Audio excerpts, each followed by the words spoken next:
All right. Anything else before we get into new stuff?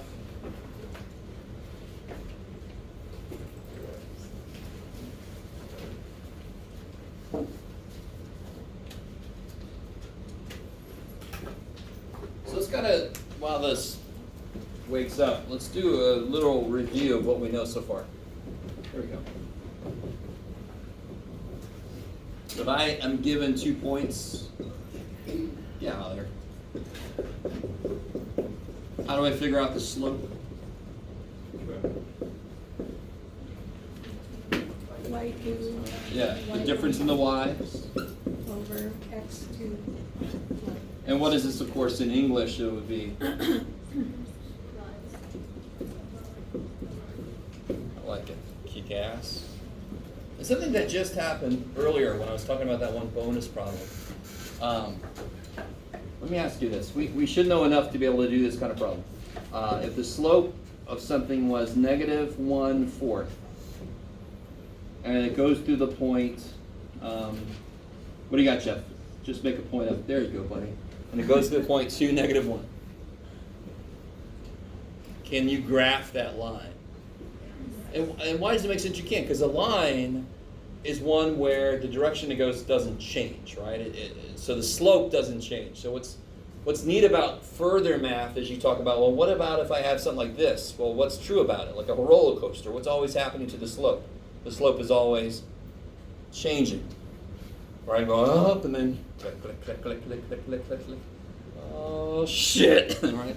Go around. And so the slope is changing, and that's why roller coaster is so exciting, because when we human body experiences the slope changing, it gets all this, it's, whoa. So if I know where I start, and I know, you can point to the right thing, Jeff, where I start, and I know a direction to go in, that should give me the entire line. That's all I need. I like it. So I would plot 2, -1.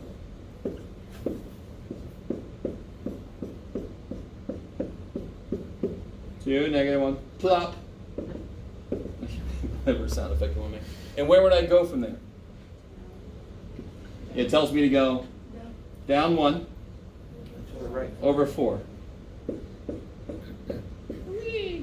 So down 1 over 1, 2, 3, 4. Couldn't I also instead, now see how I had to add that in? What if the paper's edge was right there? I could go instead. What's the same thing as -1 over 4? See, math, what the hell? It's like, what is that, my love of puberty? And I never get any taller. It's like, math! Math says these are both the same number. Math don't give a shit. Math is kind of like laughing at us if you want to. But then slope tells me, here I would go down 1 over 4. This one tells me to go up 1, back 4. Now, fundamentally, it should make sense. That's the same stupid line, right? If I go up 1, back 4, 1, 2, 3, 4. There you go, Jeff. It's the same line, right? Whee. Supposedly straight. Pretend like any of that's straight. Do you guys see what I'm saying? It also works if my slope was positive. What's the same as 2 over 5? -2 over -5. So I can go up 2 over 5, or I can go down 2, back 5. Well, because mathematically the negatives cancel each other out. Beautiful. So math says, whoop-de-doo. And then we say, no, it means something because I have this extra idea on top of this ratio. It's not just a number math. And math is like, you lost me. And so it's the same thing. And we realize the negative being on a different place or the negatives not being canceled actually tells me to go a different direction. And of course, either way I go gets me to the same line. Maybe. I like it. Kick ass. Okay. Let's see. That was a nice review of a lot of stuff we did.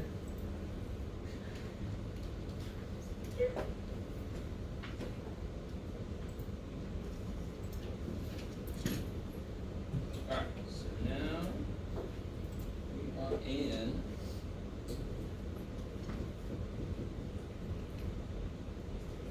.5.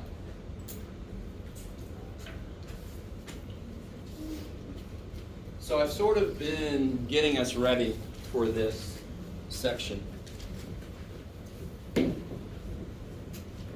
And where I've been getting us ready is with a problem like this here. Let's see. Complete.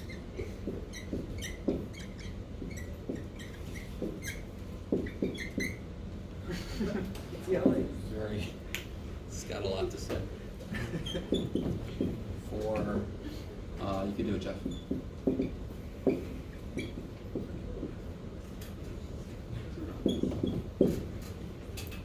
All right.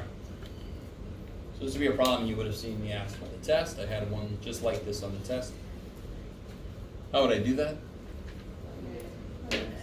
Yeah, so these are 3 problems, right? I'm going to plug a -1 in. -2 times -1 is 2 plus 5. So plug a 0 in, 5. So right there we can see that if it's in this form, whatever number is there must be the y piece of the y-intercept. Why? Because I don't give a shit what number's there. When I make x 0, that goes away. And y is that other number. All right, I like this. So this is what we call, well, this is the y piece of the y-intercept. Okay, I like it. It's not the y-intercept because the y-intercept is a point that has 2 parts. So how can a number be the y-intercept? Yes? Could that also be written as the y value of the y-intercept? Sure, Okay. I like it. That's actually even more mathematical, but I sometimes like to step away from my discipline. Sure, yeah. It's you're the right, y you're in piece, your math the class. y chunk. All right. And then if I plug a 1 in, what do I get? 3. Yeah, -2 plus 5, 3. So the other part of this is the thing I've pointed out before. Some of you guys knew where I was going with this earlier. When x goes up by 1, y does what? Goes down by 2. And that continuously happens the same way, which makes sense because it's linear. It's a direct relationship between y and x. And that's exactly what this is, right there. And actually, I call this kind of like the amplifier. If x changes by 1, y will change by negative twice that. That's why when x changes by 1, y changes by negative 2. So whatever number is here is going to be the slope, because it kind of tells me how y changes given a change in x. And whatever number is out here is kind of like where it's considered it very often to be the starting point. It's the y value of the y-intercept. Okay, maybe. Man, a lot of you guys know this formula. I've written this formula before. We haven't officially used it yet or talked about it. And there it is. Right? Huh? Okay. So, for example,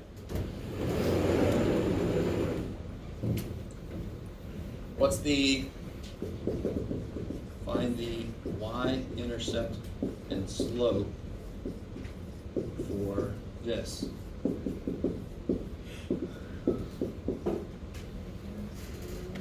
Jambalaya.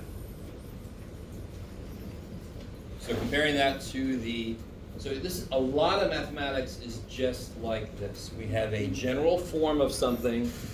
If it's in this form, I know all kinds of stuff. In fact, do you guys know why we use the letter M? Not just because S looks like 5, especially for me. So we don't want to use S for slope. But does anybody know one theory why we use M? Did I already tell you guys?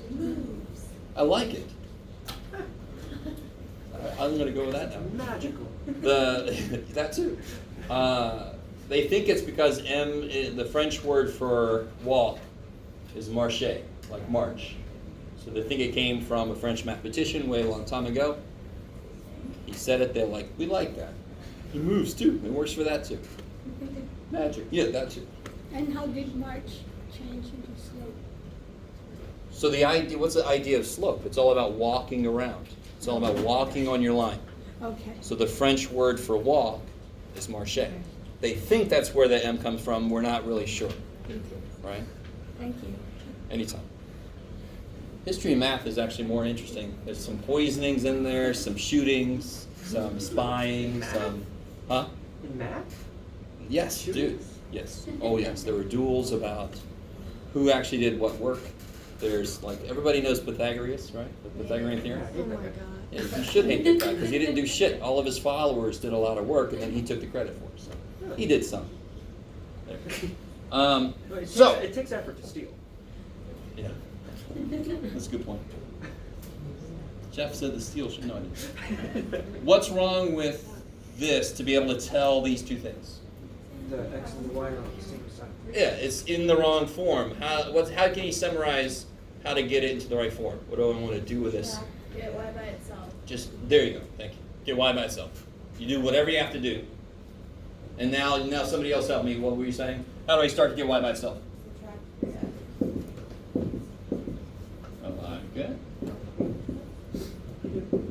Look how I'm forcing it in front. Just to get it in the right form, right?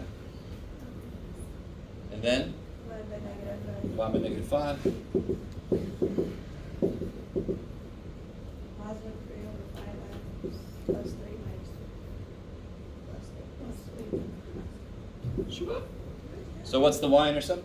0, negative 3. Yes. 0, comma 3. 3. And what's the slope? 3 over 5.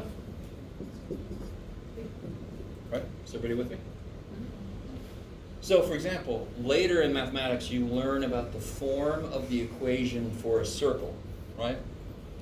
And what's the most basic properties of a circle? The most basic things you have to know about them before you can graph it. Each point is equidistant from the center point. Beautiful. So that equidistance from the center point, we call that the Radius? radius. And of course, the other thing is what you already just said, the center. So if I know where this middle of a circle is, and I know how far to go from that circle center, I can get the whole damn circle. Is that cool? So when you get the circle equation in the right form, you can see the radius and you can see the center. Just like when you get a line in the right form, you can see its two most important qualities, where to start and where to go from there. A slope and the y-intercept. Okay, maybe. That's kind of beautiful, to be honest. Next. All right. So how do I graph this thing? You start at 0, Start where? 0, 3. Good. Sorry, at 0, 3, where's that? You go up 3.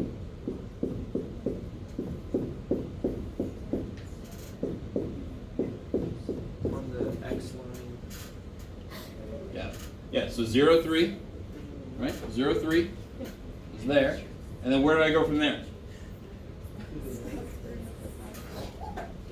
I'll tell you where to go, Jeff. Huh?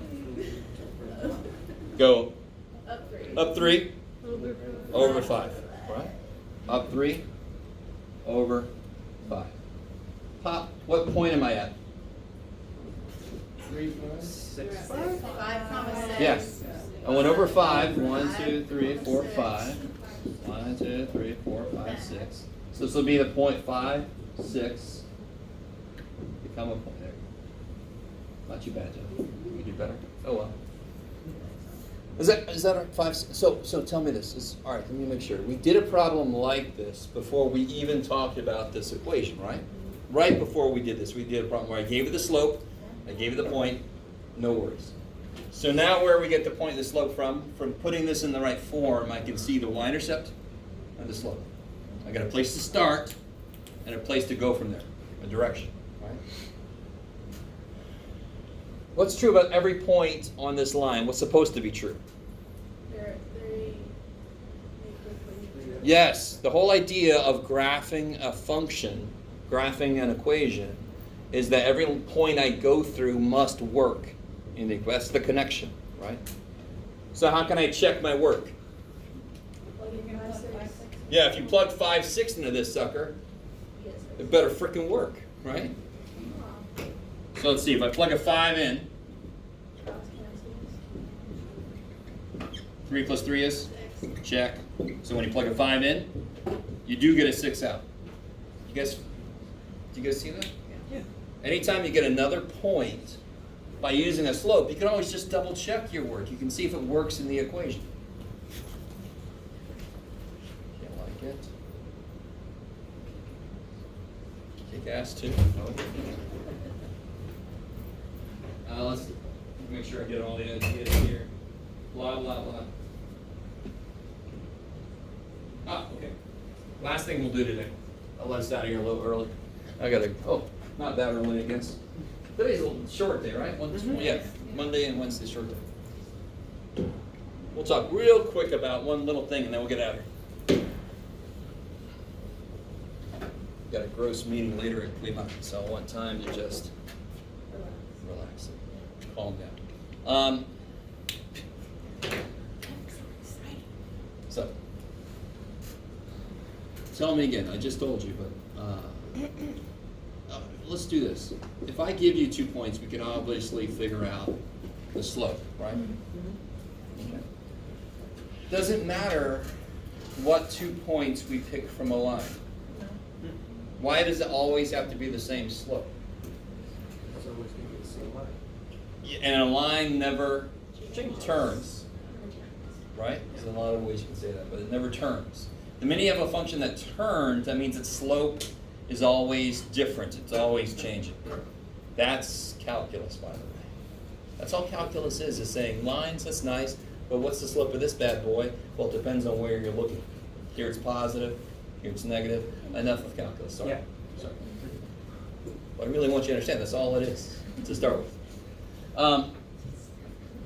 So it should not matter. So if I have a line sitting somewhere and I know that this is the point 2, 1 or something, whatever. Right? Say that's what that point is. What other point do I pick to figure out any of them? I like it. So let me make this less specific. Let's say this is the point x1, y1. I can pick any other point which we designate with xy. Now, I don't think I've said this yet, but whenever you see a subscript on a variable, that means it is a specific place you get that from. So what does x1, y1 mean? It's the x and y value from the first point. x2, y2 would be the x and y value from the second point. It's crazy. So xy with no subscripts mean any point from the line. Doesn't have to be a specific one. So subscripts normally mean they come from some specific place. Help me out. What's the slope between these 2 points? How do you find the slope always? Y minus y1 over x minus x1. Right? And if I were to multiply the x's up, some of you guys, maybe this looks familiar. Is that cool? Die.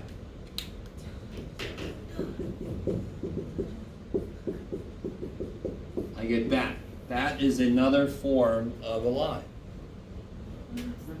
So if I assume I have a line, so it has an equation, and I say, here's a specific point somebody gives me, and there's any other point that I want, here's the equation of that line. Why this is generally better in a way than this one, what point must you know to use this one directly? The y-intercept. What point can you know to use this one? Any frickin' point.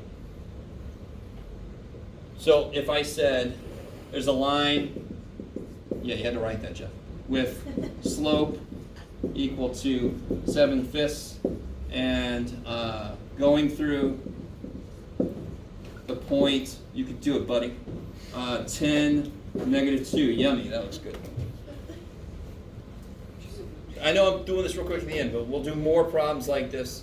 Maybe I'll actually have time to print out some stuff to work with. How do I use that equation? Well, this is the 1 point I got. So this is x1, y1. So I get y minus, good, the y piece of this, equals m, 7/5. Holy crap. 7/5. I think that was Egyptian. X minus the x piece. And then you can clean this up a little bit. Y plus 2 equals 7/5 x. 5 goes into 10 twice, times 7 is 14. Then subtract 2. There's the equation in a better form. So there are two main equations of lines. One of them looks nicer, but you have to know the intercept to really use it directly. And the other one looks grosser, but it can handle any frickin' point. Doesn't have to be the y-intercept. All right, we'll do more with that next time. Short days, I just give a little intro. All right, that's it. That's plenty. Hi.